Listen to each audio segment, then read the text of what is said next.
What's up guys, Sean here, and in today's video we're going to be taking a look at some back-lock knives.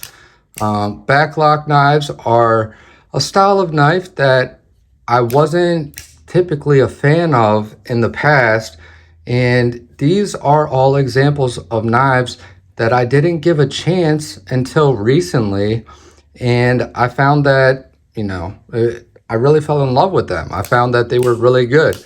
So, they don't have a lot of thrills and excitement to them like some of the newer style stuff, some of the other Spyderco innovation like the ball lock, which has been out for a long time now. But I'm talking, since the beginning of Spyderco and, similar companies. But, yeah, you don't have the same excitement as a ball lock or an axis lock, or even a compression lock, okay? But what you do get is reliability. You get, a 100% true ambidextrous knife, which you also get with the ball cage lock and the axis lock. But the compression lock, you are going to have to either be right-handed or there are very few left-handed models. But, if you want any of the exclusives or sprint run stuff, you're going to have to learn how to use the compression lock left-handed, or I guess, you can make do and push it in with your thumb and all, but you lose a lot of the, function and benefit of the compression lock. But anyways, so enough about that. Let's get into what these knives are.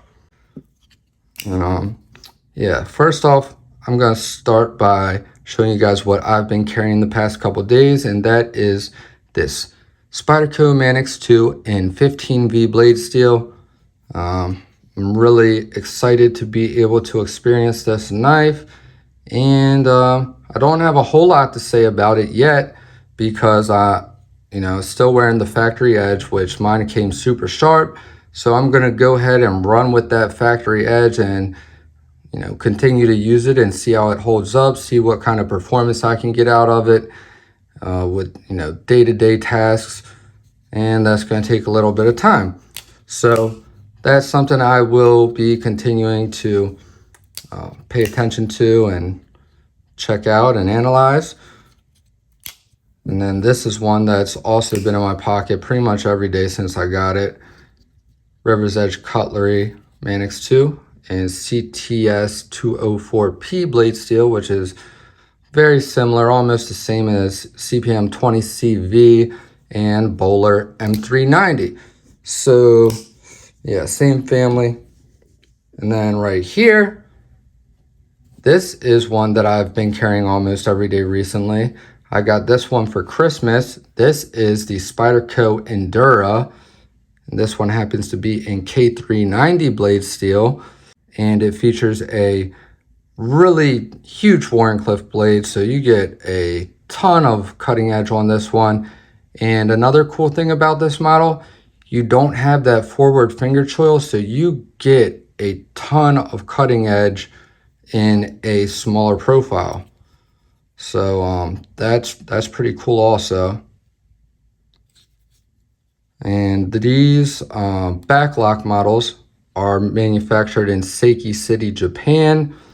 And another really cool thing about these is that the heat treat that they do in Seiki City tends to run a couple Rockwell harder than the Golden, Colorado factory.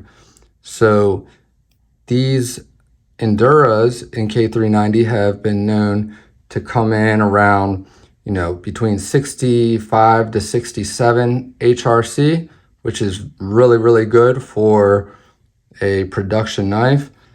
And then the Golden, Colorado model, which would be your Para 3 or your Paramilitary 2, those are known to come in around 63, 64. So also extremely, very, very good. It's going to be a noticeable increase in performance compared to pretty much any other production knife out there right now. All the magnet cut stuff that all the companies are doing, most of that is being ran, the highest would be like 62 that you're going to get realistically, maybe close to 63. So it's still a good jump ahead of that, because the Rockwell scale is not linear. For every one Rockwell that's increased, it's like exponential.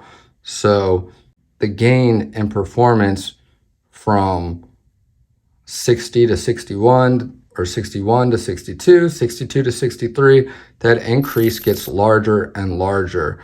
So, a lot of knife companies try to act like, oh, it's not a big deal to be 1 degree less or whatever. We do it so that it doesn't get brittle, blah blah. That's a whole bunch of hogwash. The reason they don't do it is because it costs more money to manufacture, because it's harder on their belts and their tooling and stuff, because it's a harder steel.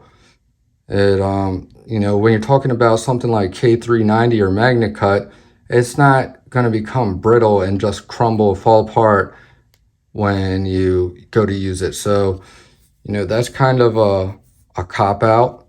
But a lot of other, people that know a whole lot more about that stuff, more firsthand knowledge than I do, have already spoke on all of that.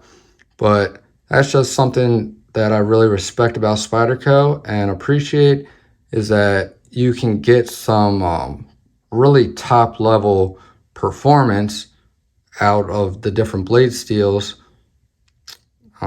in production knives that are readily available at affordable prices. And these Back-Lock models run a little bit cheaper than the Golden Colorado line of Spyderco's. So, this line is perfect for people that are interested in trying out all the different blade steels. If you're a steel nerd and you're seeking, that ultimate performance, and you want to be able to try a lot of different stuff at affordable prices, this line is perfect. It's not a super fancy knife with all fancy titanium and carbon fiber and stuff that you're worried about scratching up or scuffing up. This is a knife that you are not scared to use. It offers plenty of grip. It offers plenty of strength. These carry very well. They, come with the standard spoon clip, which works fine. It's going to leave just a little bit hanging out of your pocket, which I personally like, to be able to grab onto it easily and pull it out of my pocket. So no issues with the factory Spyderco clips on these models. I actually really like, I like them just the way they are out of box. The only thing that I've changed on these is I've put my own edge on them, which I've gone down to 15 degrees per side on each of these. Let's see here. Turn down this brightness there. See if we can see a little bit more detail in this bad boy.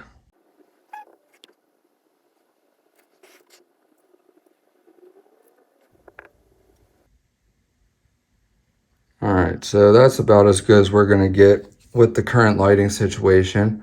Let's take a look at this one. So this is the Endura. This is the second to largest. The largest is the Police, and the Police is over 4-inch blade. This one, the Endura, comes in right about 4 inches, if I remember correctly. And then right here we have the Endula, which is the one that actually is responsible for making me fall in love with these and led me to feel the need to buy this one right here. This one is really the perfect size. I wanted to get the Endura just because I wanted a massive slab of K390 and I wanted to check it out because the Delica also feels good in hand. This feels perfect, and I like large knives, so I figured, hey, I might as well try one size up. And to be honest, I think I kind of prefer the size of the Endela, and that would also explain why the matte, or not the matte pricing, but the pricing at the different knife dealers is going to be higher on the Endelas than it is on the Enduras, because this is a more popular model. At least that's my take on it, my assumption, what would make sense, because this is truly the Endela, perfect size. You have PM2 size blade, 3.5 inches. You get the same amount of cutting edge, and I'll actually grab a PM2. Here's my K390 PM2. So you're thinner. You have a thinner handle in width and height. You have a shorter, handle is a hair shorter.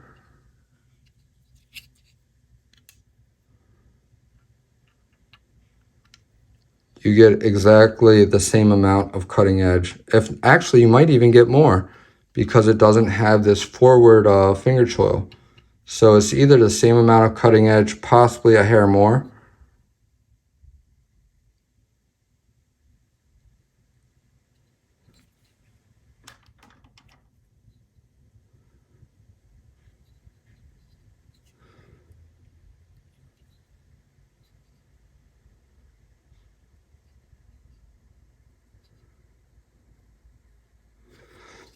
In a smaller package. So yeah, the Endela, really love it. And then the Endura, also a really, really good size.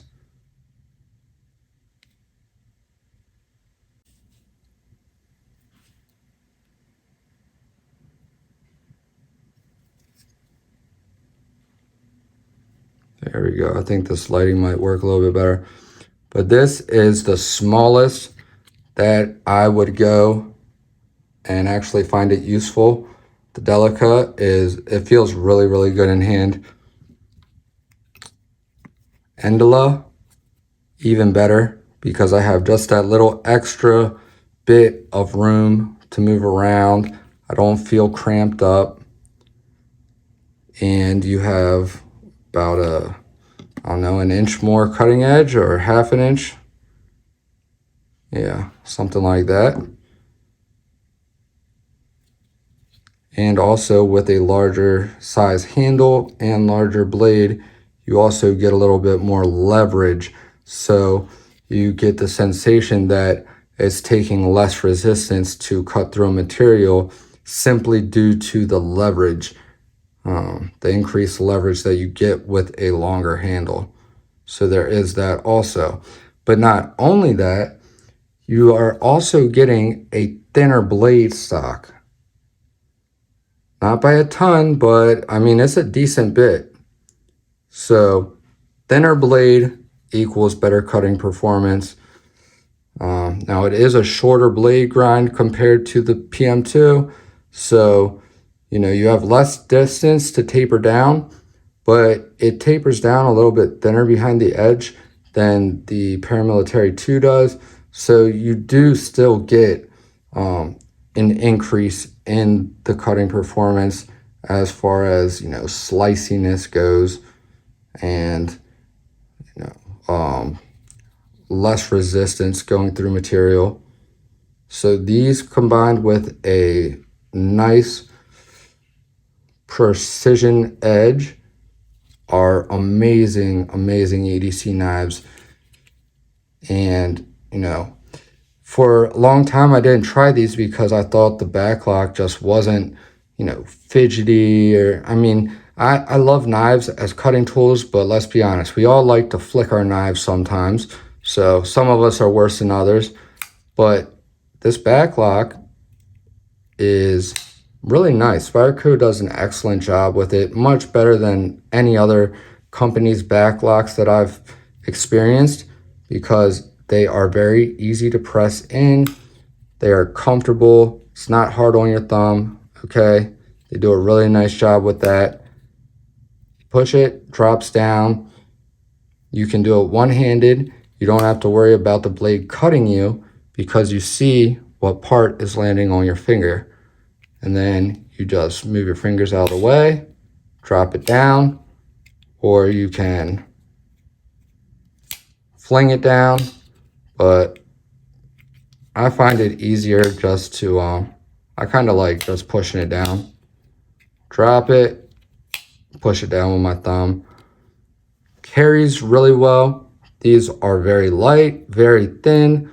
Like I said, you barely notice these in the pocket, which is really nice. PM2 was never a bad knife in pocket. You know, as far as I'm concerned, I can handle a pretty good sized knife in my pocket without it bothering me. I never really understood people that, you know, would say a paramilitary 2 is just too big in the pocket. Like, you gotta be wearing some pretty damn tight pants for that to be too big in your pocket. So, I mean, if that's the case, maybe try getting your own jeans and stop stealing your wives, and maybe you won't have that issue.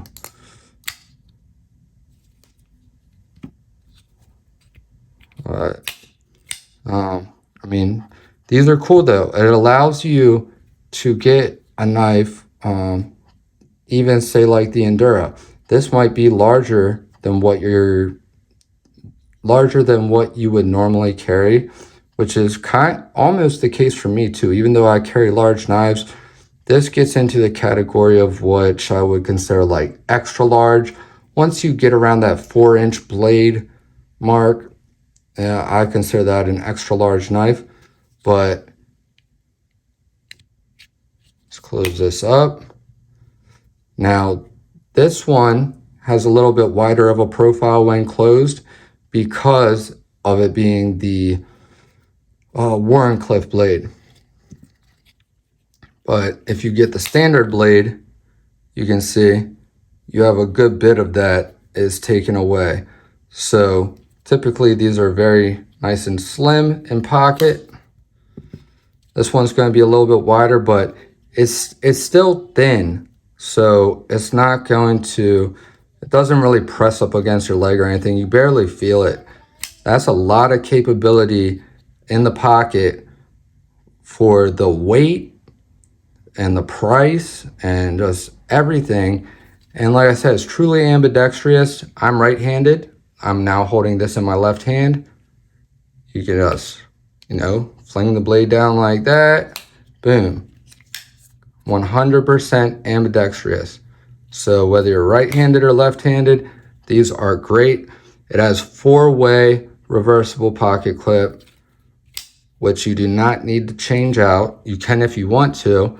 There's lots of aftermarket clip options. You have Lynch Northwest, MXG gear. You have Rips Garage Tech. You have Blades We Love. You know, the list goes on and on. Tons of awesome clips out there to experience. So these 3, really good. If you like smaller knives, I highly recommend checking out a Delica. Really, really good knife. And then this one I've actually had for a little while.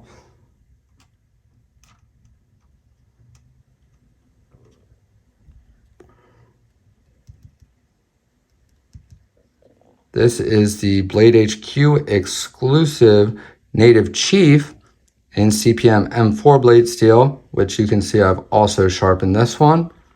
And this is a massive knife, but also carries pretty dang small in the pocket.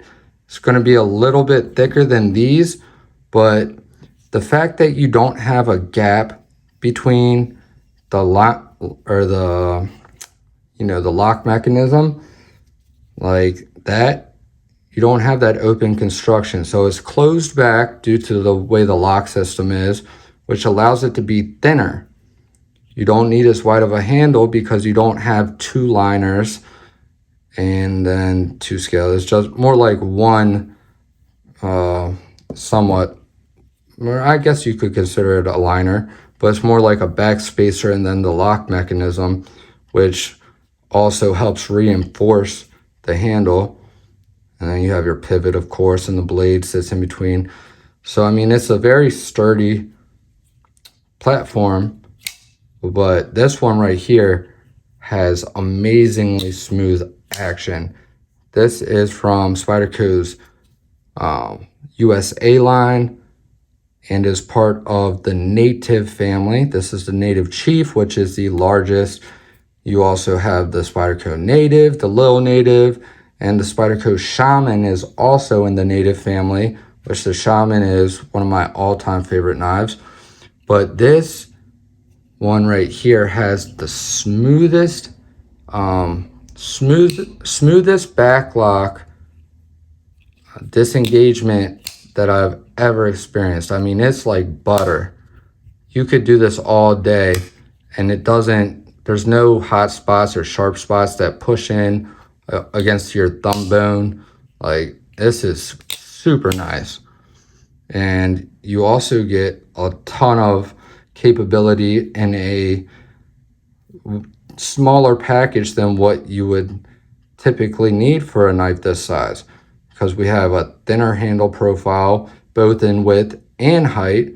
You don't have the typical hump like you would have with the Spyderco Military. So the hump has been removed, which makes this overall profile even slimmer. The clip works good. You don't have a whole lot sticking out of your pocket, just with the factory clip. Works perfectly fine. I'm happy with it. No desire to change it on this model.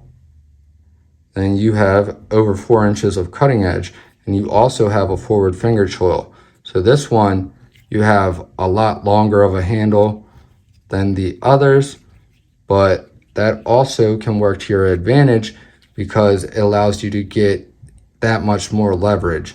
So you can really do some work with this knife. Definitely one worth checking out. Really, I've put this up for sale a couple times and then pulled it back down and went back and forth about selling it because, like I said, traditionally I'm not really a back-lock lover, but these have truly changed my mind about back-locks, and now I can really appreciate them because you have a truly ambidextrous design, thinner handle, it's lighter, it carries better, it has a strong lock, which is also a reliable lock. They are affordable, and they typically have thinner blades, which will offer better cutting performance. So, and then also you get the better heat treat if we're talking about the Spyderco lightweight back-lock Seiki City line of knives. And then this one right here, Cold Steel Code 4. This is one of the OGs in CTS XHP blade steel, which I have also put my edge on this. Have a nice hollow grind on this blade, which is a clip point, I believe. Might be a drop point.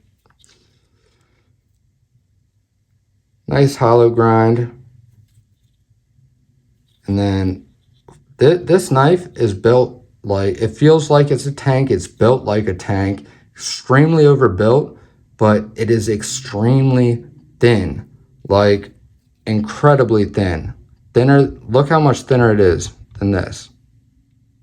It's like the width of just one of the scales on the Native Chief and then the back spacer.